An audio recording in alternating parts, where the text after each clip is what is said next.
Hello, मैं हूँ रश्मि। Nagpur news 8 nation next में आपका स्वागत है। नजर डालते हैं दिन भर की सुर्खियों पर। आज जब जीएसटी को लेकर पूरे देश में हाई तौबा मची है, नागपुर के एक व्यापारी को जेएमएफसी कोर्ट ने एसजीएसटी की 10 करोड़ 35 लाख की टैक्स चोरी के आरोप में 14 दिनों के लिए जेल भेज दिया।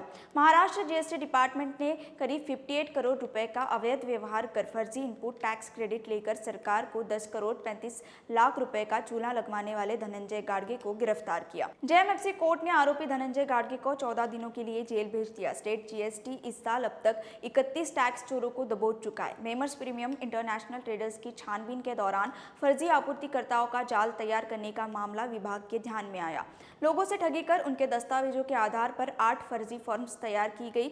खुद के नाम से मेमर्स गाडगे ट्रेडर्स नामक एक फर्जी फर्म बनाकर फ्रॉड इनपुट टैक्स क्रेडिट के माध्यम से फर्जी बिल जारी कर 10.35 करोड़ के जीएसटी की चोरी की। जीएसटी विभाग ने सरकार को करोड़ों रुपए के राजस्व का चूना लगवाने वाले मेमर्स गाडगे ट्रेडर्स के मालिक धनंजय गाडगे को अरेस्ट कर जेएमएफसी कोर्ट में पेश किया। कोर्ट ने एमसीआर के तहत आरोपी को 14 दिनों के लिए जेल भेज दिया। स्टेट जीएसटी के एडिशनल कमिश्नर अनंता राख और सह आयुक्त संजय कंधारी के मार्गदर्शन में विभाग के अधिकारियों ने यह कार्रवाई की।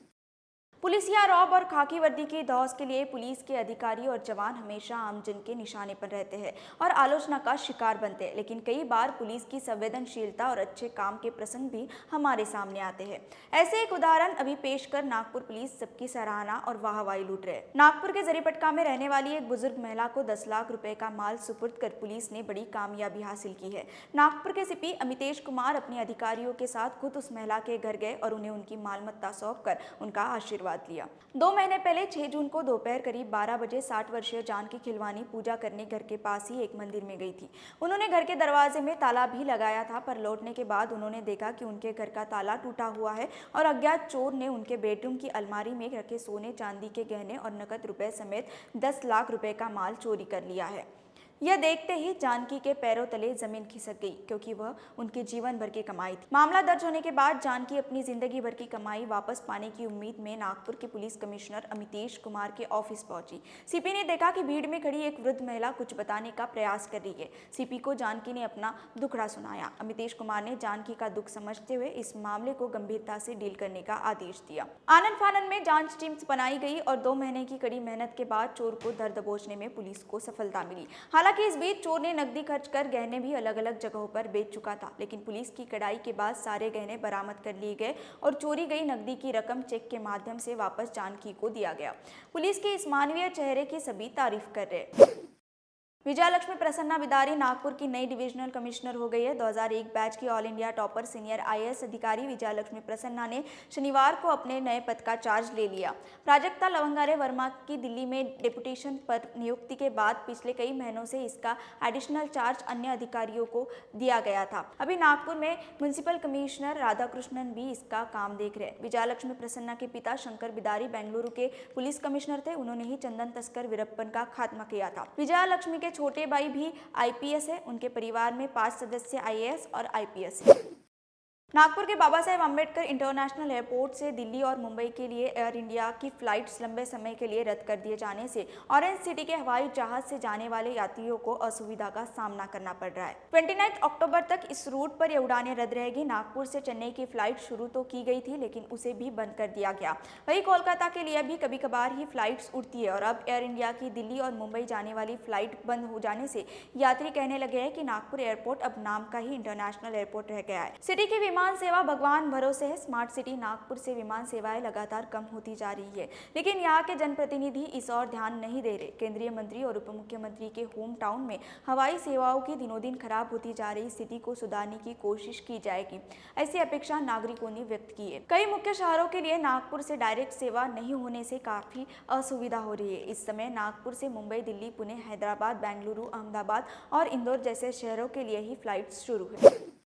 धनतौली थाना क्षेत्र में एक इंजीनियर युवती को दिल्ली के एक युवक ने बड़े न्यूज चैनल का पत्रकार बताया और उसे झांसे में ले लिया। फिर शादी का झांसा देकर उसके साथ दुष्कर्म किया और वीडियो वायरल करने की धमकी देने लगा। दिल्ली निवासी इस आरोपी का नाम यशराज ओझा बताया गया है। वह 25 साल का है। जानकारी के अनुसार 21 वर्षीय पीड़िता मूल रूप से कलमेश्वर की रहने वाली है। नागपुर में आईटी पार्क में एक कंपनी में नौकरी करती है। उसने पुलिस को बताया कि क्लब हाउस चार्ट नाम की एक चैटिंग ऐप पर यशराज से उसकी पहचान हुई। यशराज ने उससे बताया कि वह एक बड़े न्यूज चैनल में टीवी जर्नलिस्ट है। कुछ दिनों की बातचीत के बाद यशराज ने उस लड़की को अपने प्रेम जाल में फांस लिया और शादी करने का झांसा भी दिया। कथित रूप से उसने वीडियो कॉल पर इस युवती और अपने माता पिता के बीच बातचीत भी करवाई। विश्वास में आकर वह पीड़िता उसके झांसे में आ गई। इसके बाद यशराज 24 जून को नागपुर आया और धंतोली के एक होटल में रुका। वहां उसने बहकावे में लेकर उसके साथ दुष्कर्म किया। इस दौरान उसने इसका अश्लील वीडियो भी बना लिया। फिर पीड़िता को वीडियो वायरल करने की धमकी देकर ब्लैकमेल करने लगा। परेशान होकर उस युवती ने पुलिस की शरण ली। आरोपी के खिलाफ मामला दर्ज कर पुलिस ने जांच शुरू कर दी। एक महिला को ऑनलाइन प्लेटफॉर्म पर अपना डाइनिंग टेबल बेचना महंगा पड़ गया। सौदा तय होने के बाद अज्ञात आरोपी ने ऐप लिंक और OTP के जरिए उनके बैंक खाते से 96,000 रुपए उड़ा लिए। नागपुर के अजनी थाना क्षेत्र के विश्वकर्मा नगर में रहने वाली 30 वर्षीय शीतल धनराज सावरकर ने मोबाइल ऐप पर अपने घर का डाइनिंग टेबल बेचने का ऐड दिया। उन्हें उस आरोपी ने कॉल किया और डाइनिंग टेबल खरीदने की इच्छा जताई। 8,000 रुपए में डील तय हुई। इसके बाद उस आरोपी ने ऑनलाइन पेमेंट देने के बहाने शीतल के मोबाइल फोन पर एक लिंक भेजी। लिंक ओपन करने के बाद मोबाइल पर आया OTP पूछा। शीतल ने जैसे ही OTP बताया वैसे ही उनके बैंक अकाउंट से 96,000 रुपए निकल गए। अपने साथ हुई इस धोखाधड़ी की शिकायत शीतल ने पुलिस में दर्ज कराई। अपराधी अब लूटपाट के नए नए तरीके अपनाने लगे हैं। नागपुर के डायमंड नगर निवासी सीमा टोंगी की मिरे लेआउट में दवा की दुकान है। गुरुवार की रात करीब 8:45 को वह अपनी दुकान में थी। तभी एक व्यक्ति दुकान पर आया, खांसी की दवा मांगी। सीमा ने जैसे ही दवा देने के लिए काउंटर पर आई, वह व्यक्ति उनके गले से सोने की चेन छीन कर भाग गया। नंदनवन थाना में शिकायत दर्ज करवाने के बाद पुलिस आरोपी की तलाश में जुट गई है। CCTV कैमरा के फुटेज खंगाले जा रहे हैं। नागपुर की शान और पर्यावरण प्रेमियों के आकर्षण का केंद्र अंबाझरी तालाब की मजबूती के लिए 5 करोड़ रुपए उपलब्ध कराए जाने के बाद भी काम नहीं से असंतोष बढ़ता जा रहा है। नागपुर महानगर पालिका ने इस तालाब की मजबूती और सुरक्षा के लिए सिंचाई विभाग को 5 करोड़ रुपए दिए थे, लेकिन कोई ठोस काम नहीं होने से NMC कमिश्नर राधाकृष्णन B ने इस बाबत कड़ा रुख अपनाया। उन्होंने कहा कि सिंचाई विभाग से इस बारे में पूरी डिटेल रिपोर्ट मांगी जाएगी और उनके अधिकारियों के साथ बैठक कर पूरी स्थिति की समीक्षा ली जाएगी। सुरक्षा दीवार की मजबूती, लीकेज और पिचिंग अहम मुद्दे हैं। इस कार्य में नासिक की एक सरकारी संस्था की भी मदद ली जा रही है।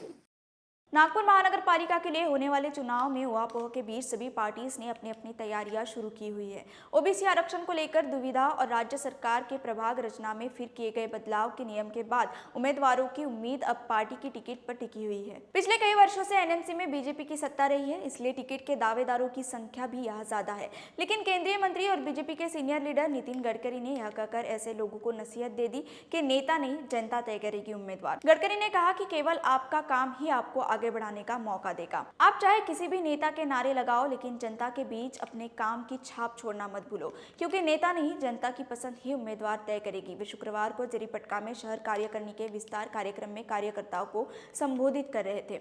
नितिन गडकरी की इस नसीहत के अब मायने निकाले जा रहे हैं। फिलहाल इतना ही। कल फिर मिलेंगे अगली बुलेटिन के साथ। तब तक देखते रहिए nation next. Nation next news hub for new India.